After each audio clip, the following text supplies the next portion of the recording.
truth? Oh, I'm all ears.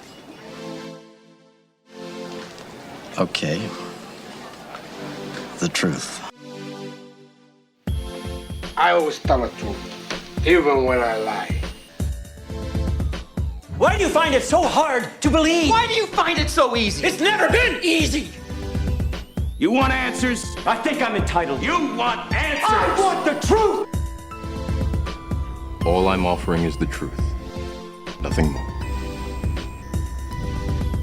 Hello and welcome to Truthful Talk. I am Marco, I'm your host, and today we're going to be doing things just a little different. We've moved into a new studio and we are partially set up. So I think we're set up enough to record something, and we're attempting to do that, but we have a new board, which is really exciting, even though I'm still learning how to use it. And we don't have everything set up to do the video portion yet. So for those of you who might like to watch our podcast on YouTube, you can't. We will be back. We can't yet. Yes, we will be back though in the future. And that voice is the voice of Samantha, who's on with me today. My amazing and talented wife, Sam. Hello. Hi, Sam. How are you? Sam's with us today because Natalie is out on vacation this week, and so she'll be back very soon.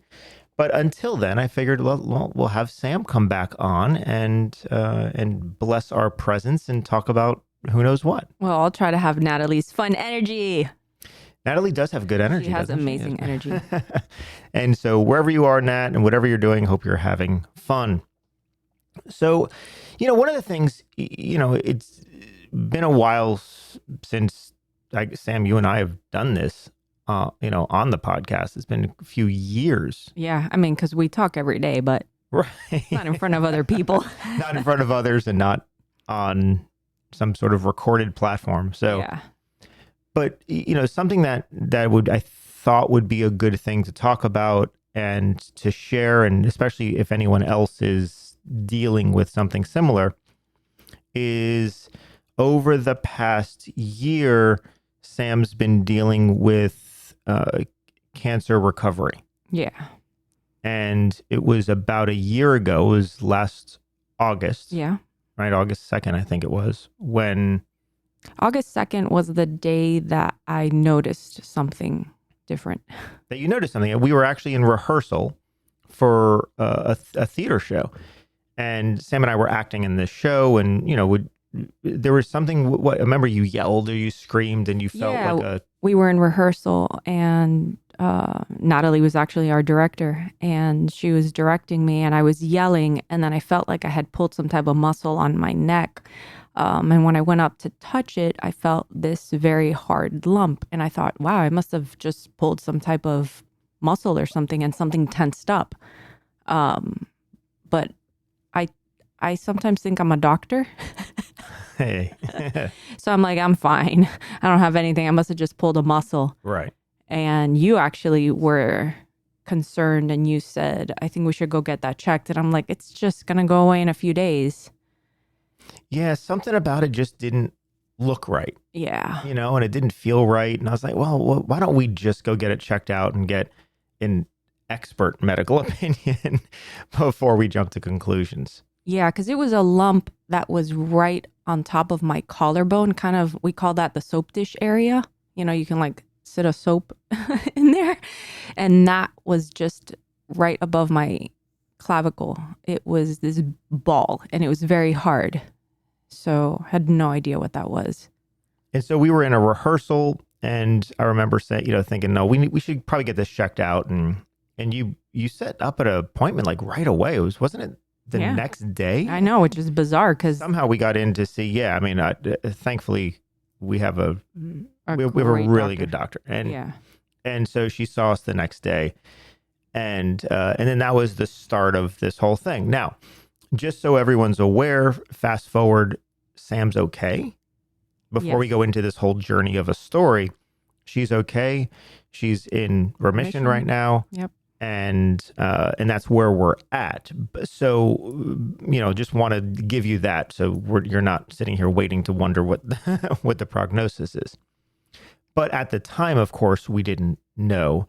And we're going to the doctor. And of course, our doctor couldn't say everything initially. No, but looking back, it's funny how she was so quiet.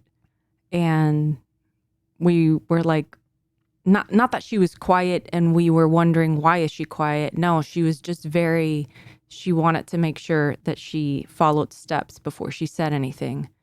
And that's what she did. I mean, she got me in so fast to get a scan done. I think it was same day. She said, I think you need to go get a scan. And she made some calls and got me in. And then they found that. It was you had some type of scan done initially. Yeah, it was a CAT scan. And then they found it was a CAT scan where they inject some type of serum inside of you. I forget what that's called right now. Some contrast. Yes, I think. a contrast scan. And I had a huge mass on my neck. And so they needed to send me in for a biopsy. Again, I'm thinking I just have some type of like muscle strain. Right. Yeah. And I'm trying to remember back. I mean, there's so much that happened. So we went from there, and then I know your doctor ran some other tests on you. Well, and my then, blood test, the funny thing is that with my type of cancer, my blood test came out normal. Now I had anemia, but at the same time I had lost like 60 pounds, 50 to 60 pounds. And that was actually, I was thinking, hey, cool. Like I lost weight so fast, man, this isn't that difficult. And yeah, come to find out that was a side effect of the cancer, why it was so easy for me to lose weight. I also had different side effects that I had chalked up to, you can pretty much justify everything. I had severe night sweats, and I just thought, the AC, got to turn down the AC, right? I also had a lot of itching, but then I thought maybe I just had dry skin. So all these different things individually you can justify, but when you put them together, then it's like, and I had severe fatigue. I was very tired all the time. And I just thought, well, I just work so hard. I'm constantly like doing stuff that I thought it had something to do with that, just being tired. But then you put them all together and it's like, this is like, what do you call it? Textbook cancer symptoms. Yeah, and that was the interesting thing, is that we could justify everything. I mean, the fatigue, we were in the middle of putting together a theater show, and so that's a lot of work and a lot of energy. So we're both tired during that. So it's like, okay, well, fatigue is from that. And then, of course, the weight loss, you were on a very strict diet at the time, and you were exercising daily. So you were attempting to regulate your weight. I was actually trying to regulate my weight. And so there was that. So then it was easy to justify the weight loss with diet and exercise. Right. But in a normal, I think, like situation where someone's trying to lose weight, it's not that fast. I mean, I wish it was, but it's not. So that was, I think, more of the cancer eating me away. Right. Well, I mean, in hindsight, we know that. What I'm saying is at the time, we had no idea. No idea. And it was... I just thought I found the perfect regimen. Right. Of exercise and diet. Yeah. I was like, oh, this is all it is? Oh, I can do this. And I did it until I'm like, oh, okay. So the next step, it's all confused in my head, but we went from the scan and then back. You had some other biopsy. Yeah, so I had something where they put a needle and they extract a very small amount of cells, and they're able to test those cells and determine what I had, but that came inconclusive. It was the cells that they extracted, it wasn't enough to be able to give me a diagnosis. However, they did say it was leaning towards lymphoma, which is the type of cancer I had, classic Hodgkin's lymphoma. But then I had to go in for surgery so they can extract the whole lymph node, which was a good 3 inches in length on my clavicle. And then, doing testing on that, they were able to determine I had Hodgkin's lymphoma, which we were suspecting, but we had no idea. And to be clear, we were suspecting because of the research we've done, not because anything we were told. No, I was just looking up symptoms online, and we're like, this. Right. Well, you actually thought and you even said it to me, I think you might have this. Well, I was pretty sure you had non-Hodgkin's lymphoma, and it ended up being Hodgkin's lymphoma, which is rare. which is very rare. Right. So yeah, I was in the right ballpark, but you know, of course, you don't want to ever jump to conclusions because it could have been so many other things. Yeah, and I still was like, I don't think so. I'm pretty sure it's just a muscle that's pulled, and they're in the CT scan. That's what they're seeing. I honestly had no idea. I was in denial completely. Because they did the needle biopsy, but then they had to do excisional biopsy, which is where they removed the entire lymph node. That's when they finally determined exactly what it was. Right. And then after that, so they want to know what stage of cancer. And this is all very new to us. I mean, I'd never really been exposed to cancer before. You were, because your father passed away from cancer. I was, but it was a different type, and you know, it's all a different process. Yeah. So And that was also 20 something years ago. yeah, right. So it changes. So in order to, like, I was like, well, how do I know what stage of cancer? Like, what does that even mean? What are the different stages? And so they send me in to do something called a PET scan, which is a full body scan. And that they do inject like some type of sugar substance into you. It's and a radioactive. Yeah, and it lights up where the cancer is. So I had it on my chest and in my lymphatic system, which was, up on my neck and then in my chest. So that determined I was stage 2 cancer, which is, I feel like in that moment when I found out, I don't know if I went into like an autopilot mode, or I was like, oh, okay, so like what next? Like, does this mean I have to get chemo? And I don't even know what that meant. Yeah, it was a big shift in our lives at that point of everything we were going through. I mean, of course, we had to tell the family and talk to our kids. And I was terrified. I mean, I was crying when I was telling our kids. I was so scared. I had no idea what that meant. Well, we didn't know. No, we didn't know. You know, we didn't know what it meant. And, you know, meanwhile, I'm still, you know, we still have a school to run. We still have a theater show that was going on. And you went, let's just put this out there, because I don't know if people know this side of it. You went through a very dark time. Yeah. Privately. I mean, with me. Well, because in the unknown period prior to diagnosis, it, you know, to me, it could have been non-Hodgkin's lymphoma, which would have been best case scenario for me, but it also could have been some kind of breast cancer, which runs in your family, right? That then metastasized to the lymphatic system. And if that was the case, that was not good news. Right. And so, yeah, you know, when you're sitting in that unknown period of just waiting to find out is something good news or bad news, you know, the mind starts wandering, and you start thinking about, well, what if? Because the crazy thing is, I was comforting you during that time, and you're like, what are you like? It's the other way around. And I'm like, yeah, but I'm fine. And you're like, but what if you're not going to be? Yeah. Well, it was tough. It was a very, very dark moment that we had to navigate through while still running a school and directing actors and putting on a show and doing all of those things. And, you know, and of course, did we have to do that? I mean, I guess in life you could always walk away, but to me, the art kept me centered.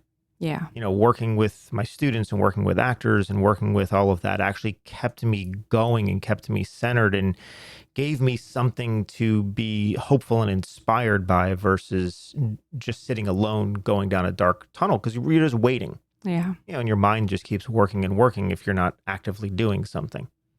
So, yeah. So, I mean, I was lucky to have the art that helped me through all that, because that was rough. Yeah, it was pretty rough.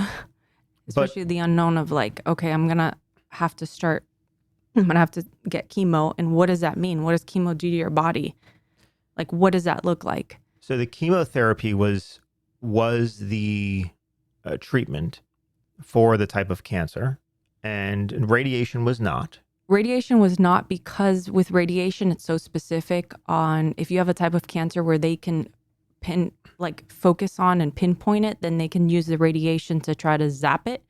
But because it was in my chest, they didn't want to use radiation, because radiation can then cause breast cancer, or some other type of cancer, but because it was on my chest, they didn't want to do it on my chest to avoid in the future me possibly developing breast cancer, especially because it's in my family. And I already have to get yearly ultrasounds of my breast. Right. Just preventative, but Yeah.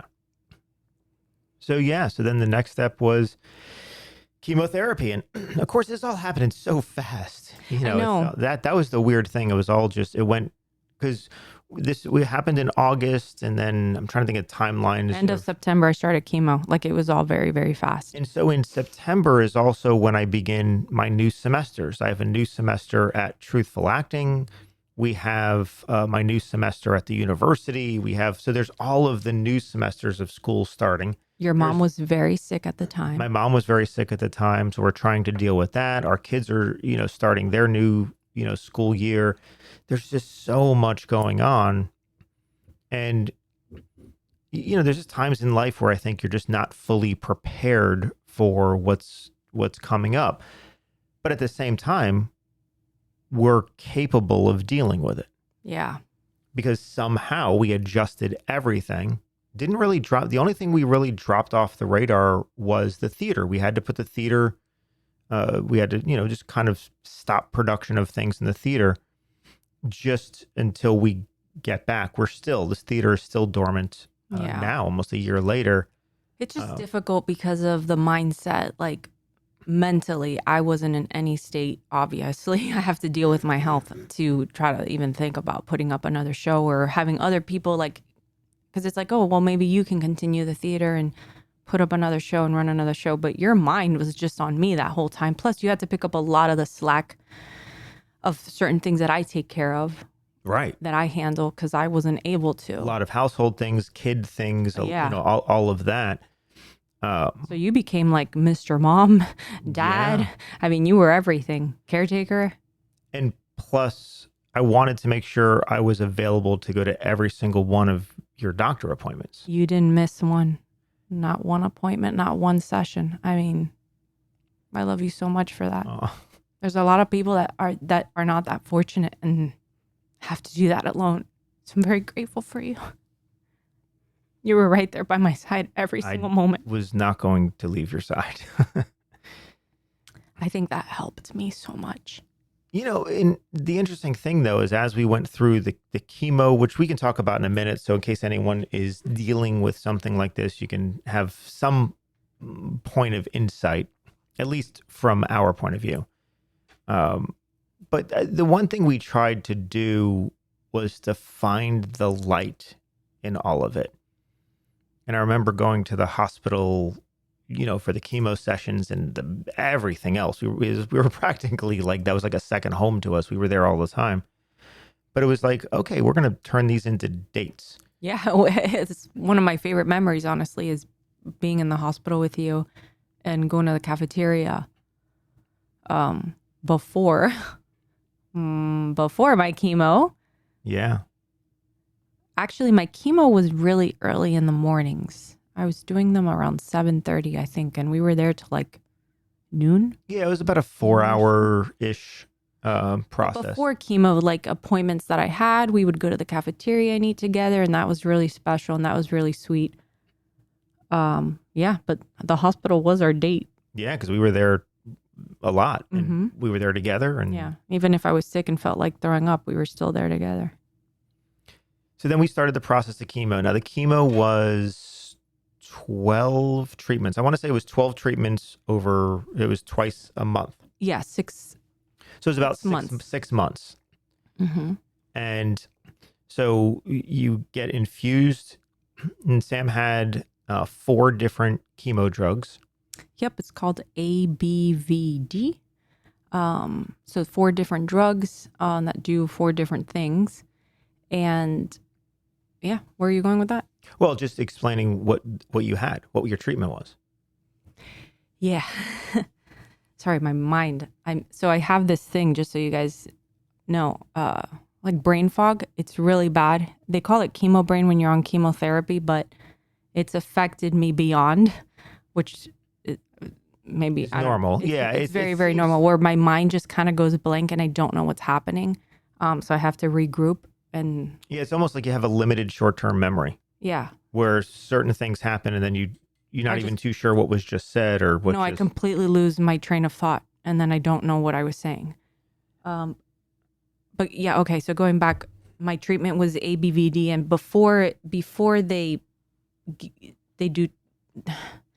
before you get treatment, you have to go through several tests just to make sure. Like I had to have my lungs checked, my heart checked, so many things Right, checked just to make because sure. yeah, because chemotherapy is such it's attacking your body, so you have to make sure your body's strong enough to be able to handle it. Right. And my immune system was really, really low. So what happens is your white blood cells and your red blood cells are really low and you're prone to all types of infections at that point. So one of the things is like, don't be around other people. Don't be in large groups. Make sure you're masked if you go to the store, because what might not make you sick when you're around someone that they're immune compromised, I can get sick and I can die. Right.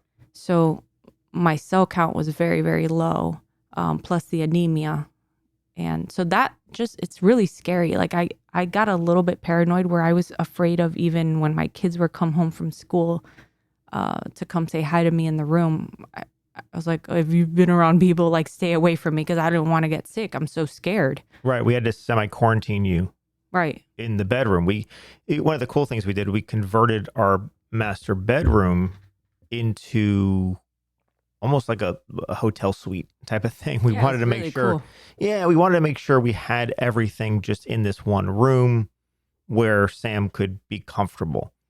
Like a mini fridge, and we had a nice TV, and just things almost like a hotel where she didn't necessarily have to leave that room, so we could semi-quarantine her in the house. Yeah. Which was important. Now, one of the things before you get chemo, or at least in this case, is Sam had to go under another surgery to have something installed called a port. And a port is an access thing, which is in your upper chest that connects into the artery in your neck. And it's under the skin, but it then protrudes out, like you can see it. And what it does is it allows the doctors and nurses direct access where they can then, that's where they put the needle. And that's where they can draw blood from it, and then they can inject the chemotherapy into it. It's an easier access versus going into your veins and going into other things, during the process. Right. Because there's so many needles that it's too much. So I guess they developed this port device, which is a lot easier for them to access it, because that's where they go to draw blood. They do the chemo, everything through that port, because it's, like he said, it has a tube that's connected to your main artery that goes into your heart. So the medicine goes straight to your heart. I absolutely hate my port. Yeah. And having it accessed. I much rather them go into my vein on my arm and use different areas and go into my port. It hurts. It really does. No, it hurts going in, but it's uncomfortable. I know it hurts, but it's not just that. You can literally feel, or at least me, I can feel the medicine going in. I can feel the saline flush. I can taste it. It made me so sick and so nauseous. And then they give you a ton of anti-nausea medication when you're going to get chemo, because chemo does make you very nauseous. So they give you a high dose of 2 different anti-nausea medicines. Yeah. I can't imagine the feeling of not having those 2 anti-nausea medicines, because it was so bad. I was so sick. A lot of the times I would just try to sleep because I just wanted it to be over.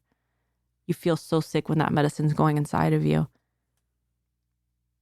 So in this process, you have the port. The port allows them to have direct access, which, even though it hurts, and I definitely understand what you're saying with that, but it's necessary. I mean, these are the necessary things that you have to go through. And if any of you out there have to go through it, please don't be alarmed by having to get a port. It's a very important thing. Right. That is needed, and it just gives, because your veins in your arms and everything else may not be accessible the way they needed to be, or they were explaining different reasons for it, but they need to have that access. Plus, when you go in for chemotherapy, you can be laying back and sleeping or resting, and they can come in and access it. And when they access it, they come in, they access this butterfly thing. They put in this needle, and then it just stays there. And then they hook up the different chemotherapies as they go on, and it goes into this one port. It's definitely more convenient. I can completely understand. It's definitely more convenient. And that's just my experience. I've talked to other people where it doesn't bother them at all, or they don't feel the medicines going in. So I guess it just depends on your body and what you can feel or don't feel. But I felt it. But I know, like, cancer, I mean, chemo feels like a monster, right? Like, oh my God, these are horrible drugs. But the cancer is actually the monster. Right. The chemo is what kills that monster. So the chemo, even though it makes me feel so bad, it's actually helping me. Yes. And that was a type of like mindset that I needed to switch and understand. Like, even though this chemo is making me so sick, it's what's actually curing me. Right. And it's a bizarre thing because you're feeling so bad, but that is, it's just a weird thing. Because of course, we went every other Monday. Yeah. And the reason why they don't do chemo weekly is because chemo does attack your immune system. So your immune system's already low. When you get chemo, it brings it even lower. So they need for your body to recover and start like going up, and then they hit you with the chemo again, and then it goes down. That's why it's every other week. Because if not, if it was weekly, your body wouldn't have enough time to come back up in order to receive the medicine again. Because if your blood counts are too low, they can't give you the chemo. And it just doesn't work. And we ended up getting onto a routine because the first week was weird in discovery, and the second week was like, okay, is this going to be a pattern? By the third, fourth, by the third, fourth time, we're realizing, okay, there are some patterns. So we would go on a Monday morning, day of chemotherapy, you'd be really down, like out. Right, out. Like, yeah, the same day. Then I would start to not feel better, but I can function better day 2, 3, 4. Right. Tuesday, Wednesday, Thursday. And then Friday, it was like Friday, boom. you would drop. I would go right back down and have like 5 really bad days.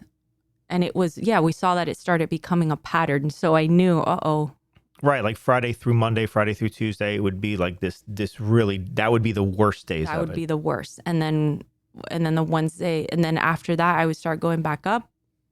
And then Monday again, boom, chemo. Right. So the weekend before the chemo, then you were feeling okay again. Yeah. So that's when we took advantage of doing anything we needed to do together. Or eating something that I really wanted to eat, because chemo does make you so nauseous that it's so difficult to eat. So I found that when I was right before leading up to getting chemo, it's like, okay, if I'm going to eat something, like this is my time to eat. And that was the other thing too, is they said, okay, now that you're on chemo, you got to really be careful about bacteria. Don't eat out in restaurants unless you get something that's really well cooked. But they didn't really want you out in public anyway. Right. And then avoid salads, avoid fruits, any raw foods, really. Yeah, any raw foods. Avoid sushi, avoid anything that could carry bacteria, where someone who's healthy would very easily just your body fight process it off. it. Yeah, right. Your body processes it and you don't even know. But when your immune system's that low, even the smallest thing could affect you and lead to something else. And it did happen because I did eat at a place that had kale salad, and I just completely forgot in that moment, which is crazy. How are you going to forget that? But I forgot, and I ate the kale salad, and I got so sick. Yeah. I mean, I was throwing up. It was really bad. And this is what happens when you don't take the doctor's advice and decide that, no, it's going to be okay. It's like, well, if they're telling us that, we should. There's a reason. We should probably listen to what they're saying. And I'm so bad with listening to doctors. But we got into a good routine. And for that 6 months, somehow we were able to manage and get through that while, dealing with all of the facets of a family, while dealing with running a school, while teaching at the university. Yeah. Well, you had so many ups and downs through the whole thing. But even with all that, I honestly don't think I processed the fact that I had cancer until after. Yeah, which is what they say. They say when you're going through a trauma, especially like cancer, you're so busy Right. that you're just looking at the next appointment, the next thing, or, you're feeling You're just sick, going with the you're feeling- motions. You're just going through it, trying to get through the next thing. And then all of a sudden, earlier this year, we're done with chemotherapy. And now it's post chemo.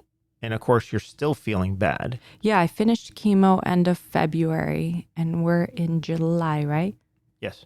So 5 months later, and I mean, they say it takes about a year or more to recover from after chemo, like the Right, effects for your of body. your body. Yeah. But it's incredible because after I finished chemo, I started having so many different things like my body was going through that I'm not going to go as far as to say I feel worse, but definitely I realized how much chemo takes a toll on your body. They say it ages you 10 years physiologically and physically. Like my bones, I'm feeling arthritis in my hands. Like I can't make fists. My hands to this day, every morning when I wake up, are stiff and they're open and I can't make a ball. And if I try to close my fist, you can see the pressure on my hands. My knees hurt. So it's crazy because my whole life I've been so strong. I'm like, I used to think I was like Superwoman. I can lift a table, and I would do stuff like that. I actually was really proud of how strong I was. Yeah. And now to open a water bottle, I have to ask Marco, and that's so humbling because I just don't have the strength. And I just know it takes time to recover. But yeah. And I think that's the thing, is that when you're going through it, you have the rationalization and the idea that you're going through cancer, you're going through chemo, so you're supposed to feel bad. But when you're done, the expectation is I'm supposed to be better. So when you're not, it hits you even more. Yeah, and it's hard. It's really hard because people are like, "Oh, you're done with chemo. You're fine now." And it's like, I'm not fine. Yeah, it's And I think that's right.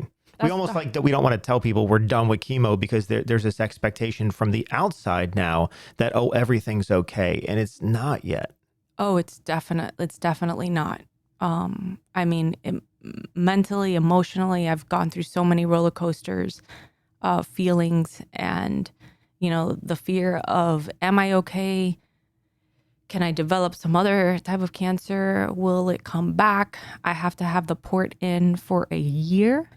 So I can't have it removed till like next March. And that's they do that just in case something comes up in my testing. To me, that's a good thing. Yeah. I'd rather be proactive instead of like get this thing out of me and then something does happen.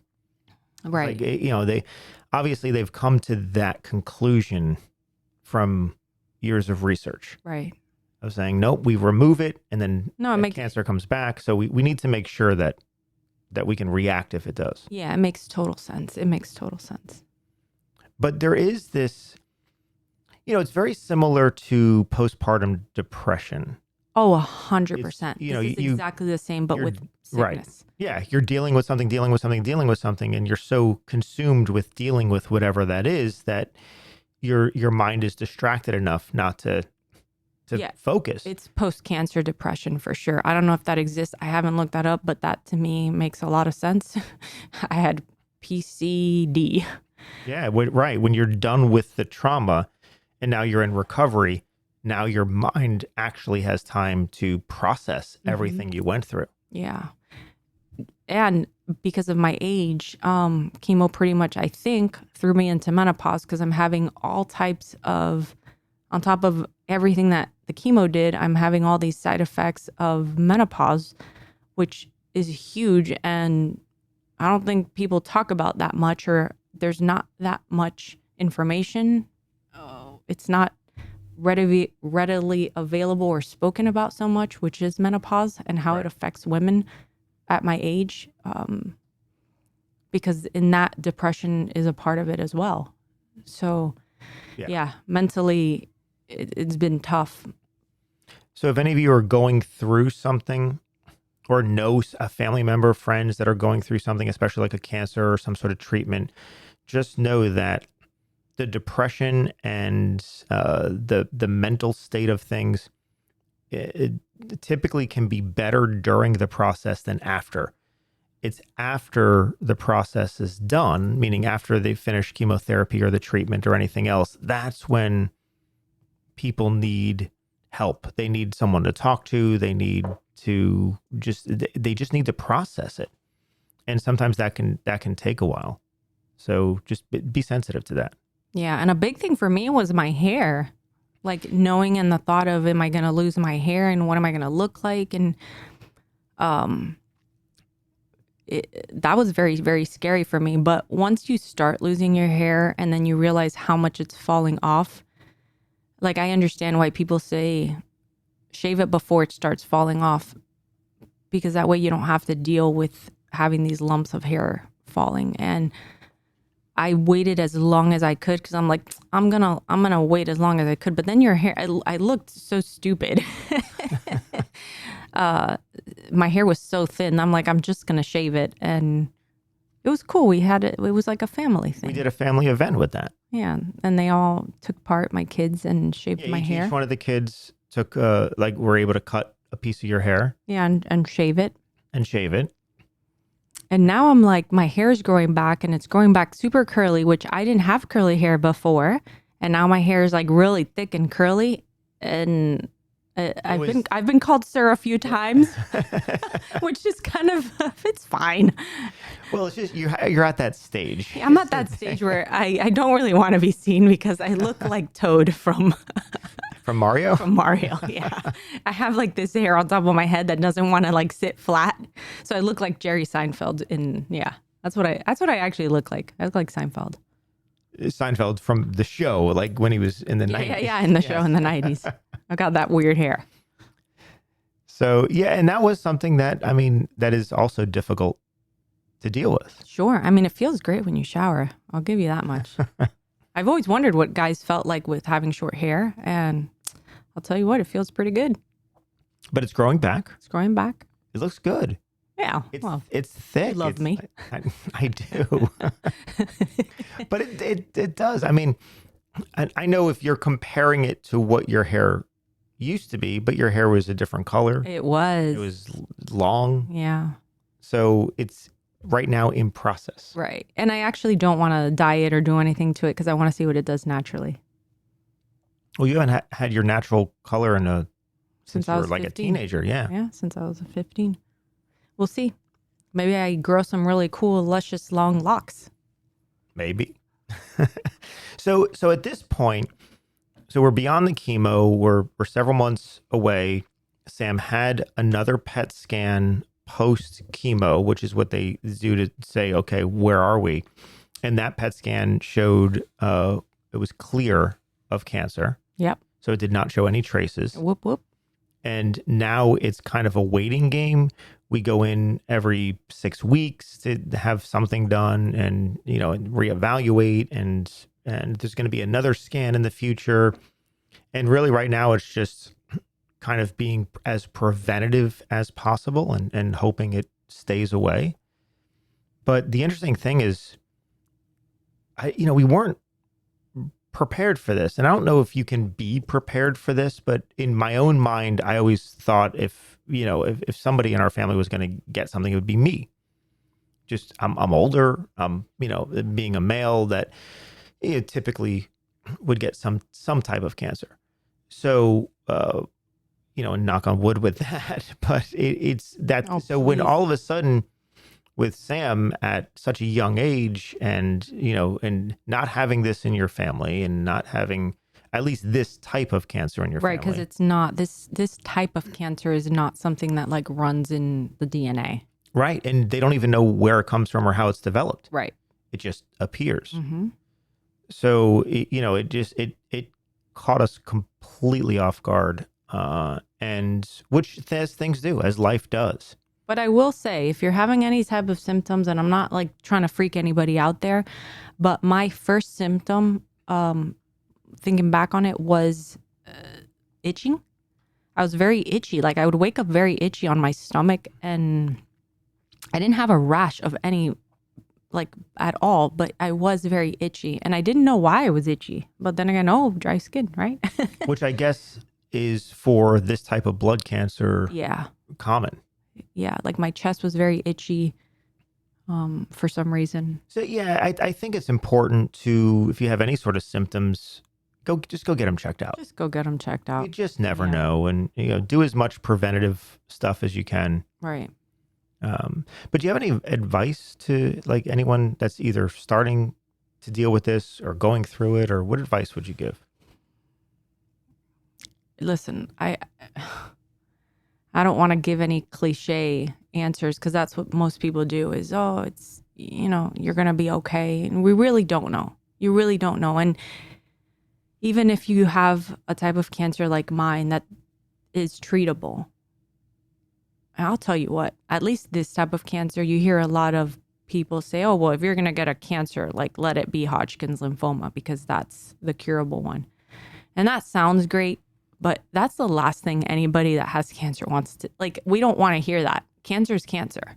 Yeah. It's not like, I'm so glad you have this type of cancer. This is the best cancer. No, all cancer sucks. Yeah. Nobody wants to have it. And I understand that's people like trying to make you feel better. So my advice, support, man. Just be around people that love you and that can just hold your hand. Because sometimes you don't want to be told anything. You just want somebody to be there with you. Yeah, and so if you know anyone going through it, your job isn't to make anything better. You don't have to fix anything. Your job's not to fix anything. Let the doctors do their course of whatever they're going through, but just be there. Just be there. Because I know even the things that I was feeling, I would tell Marco the same thing all the time, every day. I'm nauseous. I'm not feeling well. My bones hurt. I'm swollen, the medicine. And I'm telling him the same thing all the time because I was having all these symptoms. And, maybe internally by the 100th time I said it, he was probably rolling his eyes. I know you're not feeling well. I know you're swollen. I know you're nauseous. But he never once made me feel like that, and just would hold my hand or hug me and say, I'm sorry. I understand. I'm sorry what you're going through. Yeah, because we can't fix it. No. I mean, that's what we have the doctors for, and the science and the medicine, and we did that, and hopefully that works. But there are some things we can't. And when I say we can't fix it, I mean, obviously do your research, do whatever you can to if you're not going through it and someone else is, satisfy your own curiosity and your need. But what I find is when we're trying to force goodwill on someone else, it's like, we want you to feel better. It's going to be okay. It's like, no, don't say it's going to be okay. Because you don't know. When we don't really know. Right. It is a process, and someone that's going through something like this is dealing with a lot. The best you could do is be there and just give your love, give your support as a friend, as a family member, whatever that is. Just being with someone can do that. Yeah, and regardless how they look, because sometimes my energy might be good, but I'm not feeling necessarily so well.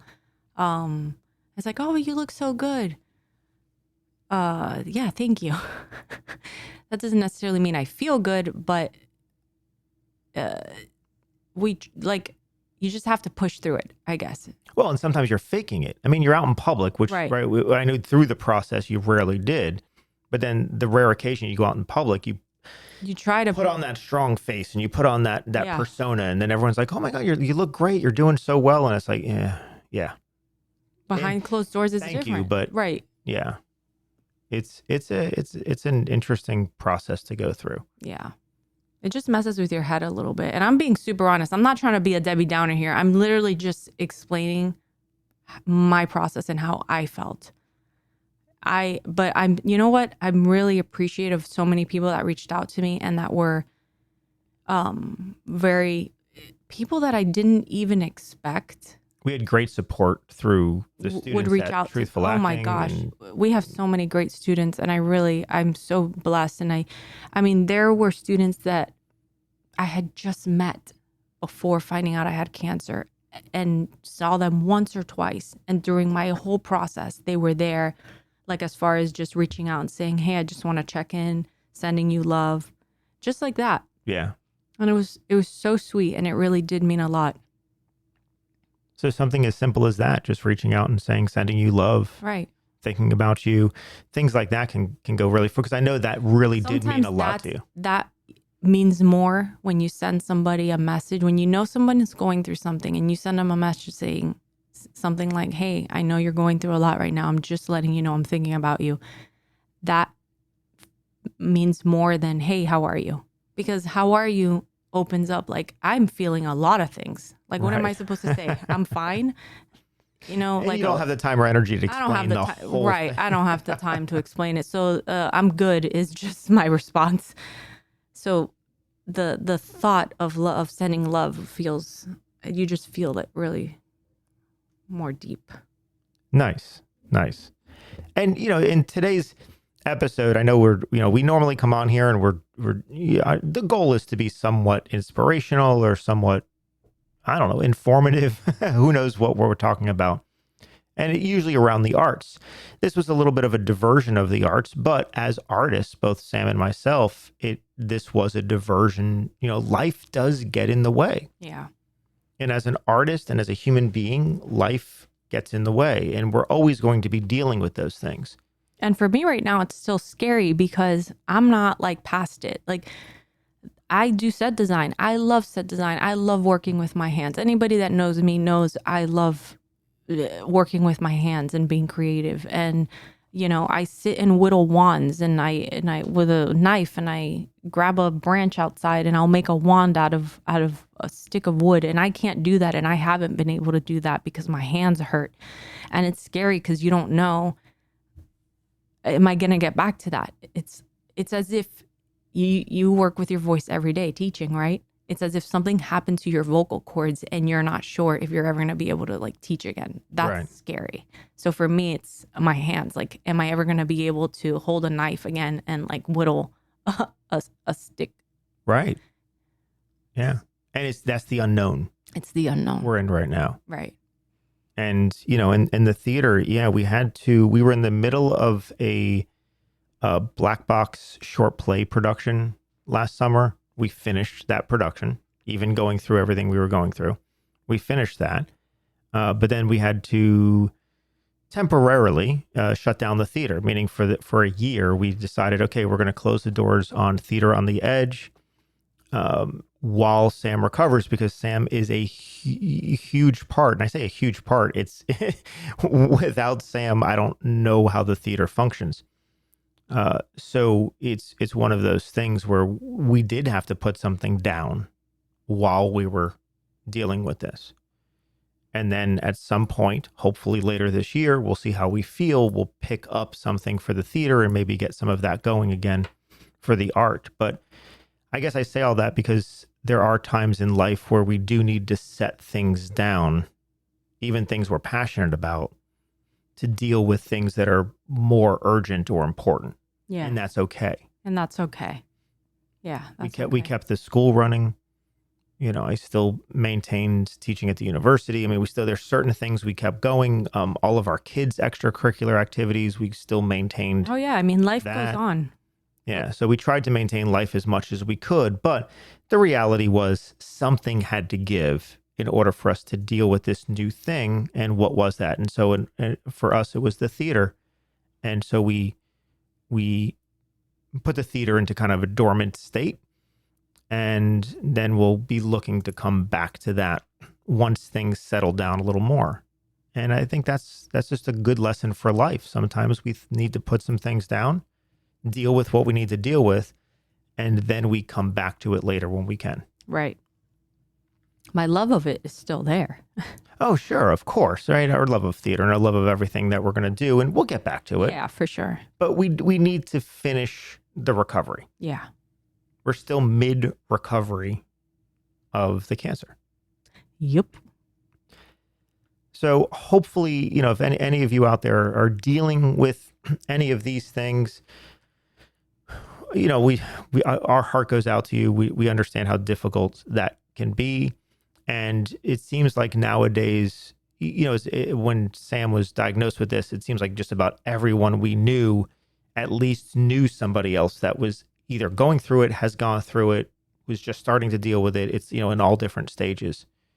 And so just be a little mindful, in today's age, we're very quick to anger, we're quick to division, we're quick to so many different things. And I think we just need a little more love in our daily lives, and treating people well, and treating people with respect, and treating people with kindness. We never know what people are going through. Nope. And I think with that, we've reached the end. Yeah. So I think that was it for, unless you have anything else you'd like to, any parting words you want to leave? No, I mean, this is pretty vulnerable to put out there, but I mean, I did do a TikTok, and I did kind of follow my journey on there. I thought that was great. I made so many friends from so many different places around the world that we would chat about it, because there were people that were going through the same thing that I was able to relate to, and really the only people I wanted to talk to in that moment. That was I think the positive side of social media is you were able to document as you were going through it. You were recording like your chemo sessions and doctor's appointments. I mean, Sam kind of recorded it, created a TikTok out of it, put it out there every week, or it was constantly. Yeah, and I'm so bad about putting things online. I don't want don't look at my face.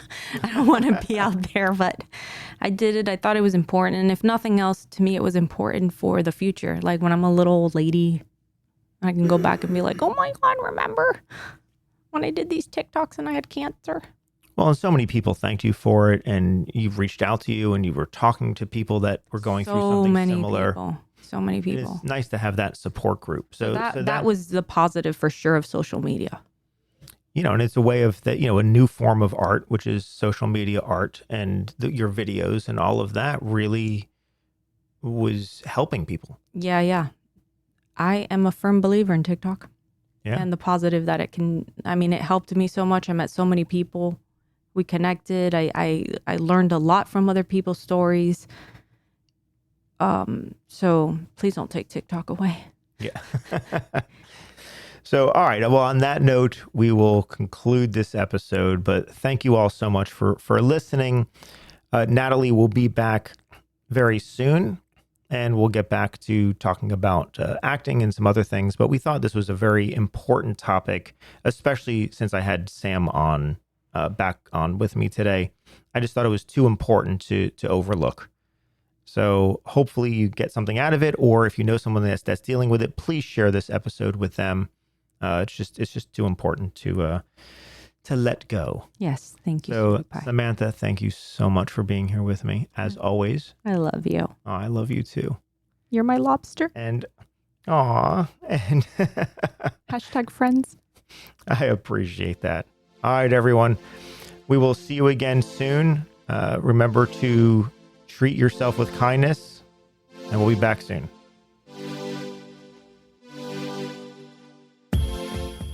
If you'd like to learn more about our studio and what we do, you can find us online at truthfulacting.com. And check out truthfulactingonline.com for our Learn at Home at Your Own Pace courses. So what I told you was true, from a certain point of view. You must unlearn what you have learned. I know what you're trying to do. I'm trying to free your mind, but I can only show you the door. You're the one that has to walk through it.